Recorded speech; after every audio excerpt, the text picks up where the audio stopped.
Hello, Vicky. Mike Burgess here, talking to all of you out there in Comanche land. I'm asking for your vote. Voting for me is more job creation.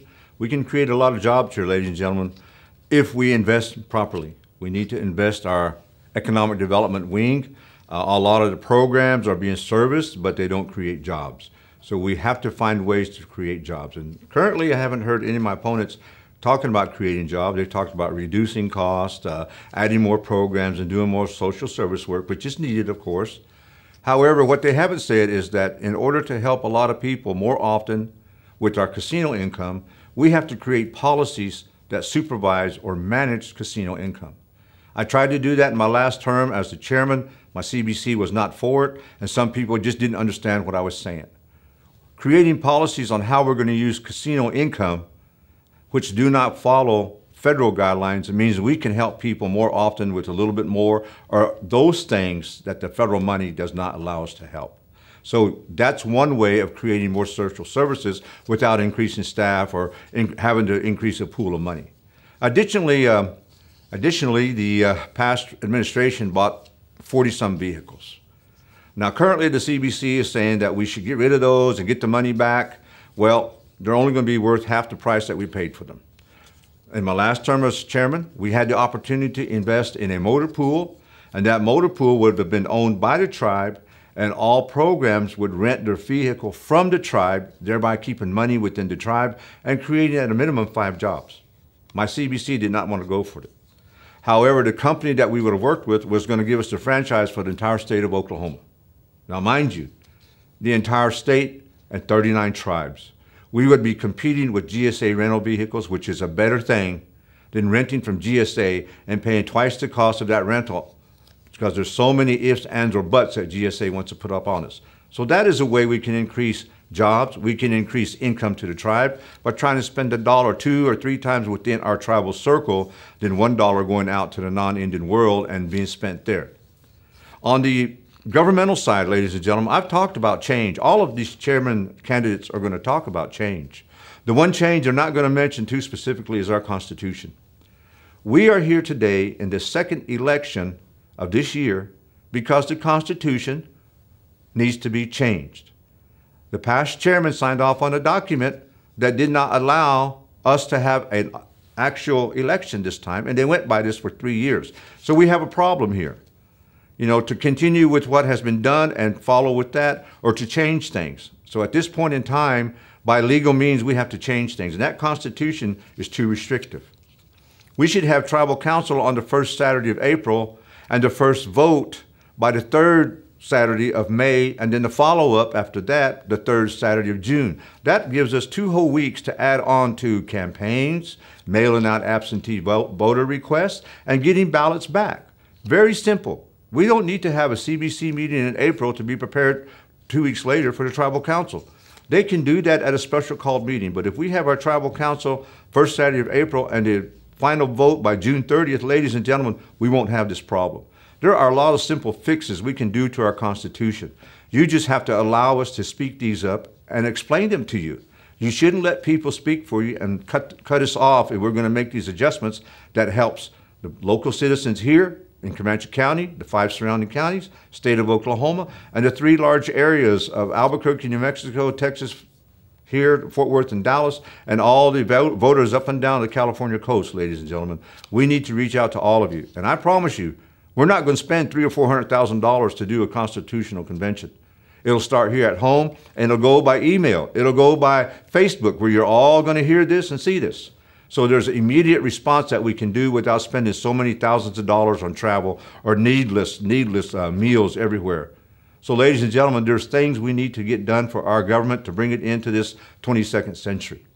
Now, currently there's an investigation going on called a forensic audit, and it's needed. Ladies and gentlemen, we've had 16 years of a leadership that always left our tribe broke. And each time they left us broke, the people come from behind them repeated those actions, repeated those ways of managing. We've got to stop that. One of my opponents is the former tribal administrator for 6 years, admitted in a CBC meeting that it was his fault the nation was $10 million overspent. $10 million, and now he wants to run for chairmanship. Ladies and gentlemen, our pride, we got to suck it up. We got to do the right thing here. all right? Let's elect those people who are going to do good for us. I will be one of those. Whether I'm your chairman or not, I've always wanted to help the tribe. We should not ostracize anybody who wants to help our nation. We should not push them away. I'm one of those candidates who always had an idea, always had a thought, how we can do things a little better and improve upon that. One of those you see today, the election board. Taking away the appointive power of the CBC and the chairman means this election board can operate independent of political hammers upon their head, upon their position. And we need to keep it that way. So ladies and gentlemen, I ask for your vote as chairman. Job creation, economic development investments, we need to keep that. I hear people talking about they want to get rid of Comanche Nation construction. We don't even give them any money anymore. They've been off the budget. A year and 2 years ago, they gave $100,000 and then $250,000 back to the tribe for some of the programs or the Easter egg hunt, things that were provided to the people. You didn't hear that from the chairman because he didn't want you to believe that. But they do help us. Ladies and gentlemen, we cannot invest in our future if we don't invest in our children today. Their education is highly important.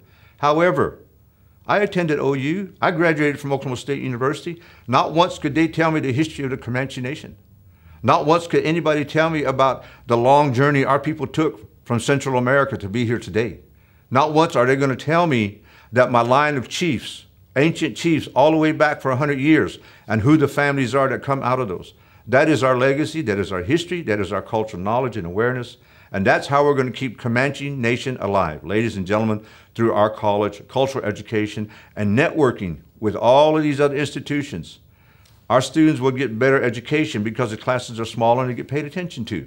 So when they jump into a bigger university, which some of us had to do, we don't get lost in our lessons with 100 other students sitting there wondering, what did he say? How did they mean that? Because sometimes, ladies and gentlemen, our children from these smaller schools and outlying areas, they don't have the best teaching. They don't have the highest ranking materials to help them as these big public schools in Lawton, Norman, Shawnee, bigger cities like that. So we've got to pay attention to our young people coming out of these smaller rural areas and assist them. If they're not ready for a 4-year institution, we should send them free of charge, which some are doing, right here to Comanche Nation College. That way it saves their Pell Grant. It saves scholarship money for the years that they want to go on to a 4-year institution or to graduate school. Because let's face it, ladies and gentlemen, our future needs to be educated. We need to educate them today so they can take care of your great-great-grandchildren. So these are some of the things I look forward to be your chairman. I ask that you vote for me come July. And if I'm in the runoff again, vote for me again, ladies and gentlemen, because I'm the chairman who did not steal from you. I'm the chairman, yes, I got recalled. For the right reason? No. I got recalled because the economy tanked and that people wanted more per cap. It didn't happen until after I left. In 2010 and 2011 were the best per caps after 2008 and 2009. So it takes us a long time. I've always advocated we should have 2 tribal councils a year. The one in April to make nominations and to hear reports from the program directors. We should have a tribal council in October, right before the money comes over from the casinos, so that line item budgets can be looked at and reviewed over a 2-day period. So we don't have this, everything's in one crunch and people go away mad, not understanding what's going on. So our budget will be approved right before it comes out. Those are options that we need to consider, ladies and gentlemen. We have to have a better way of managing our tribal government. We have to have leaders who are visionary. I have been called one of those. So please help me to help you. Vote for me, July 2nd. Thank you.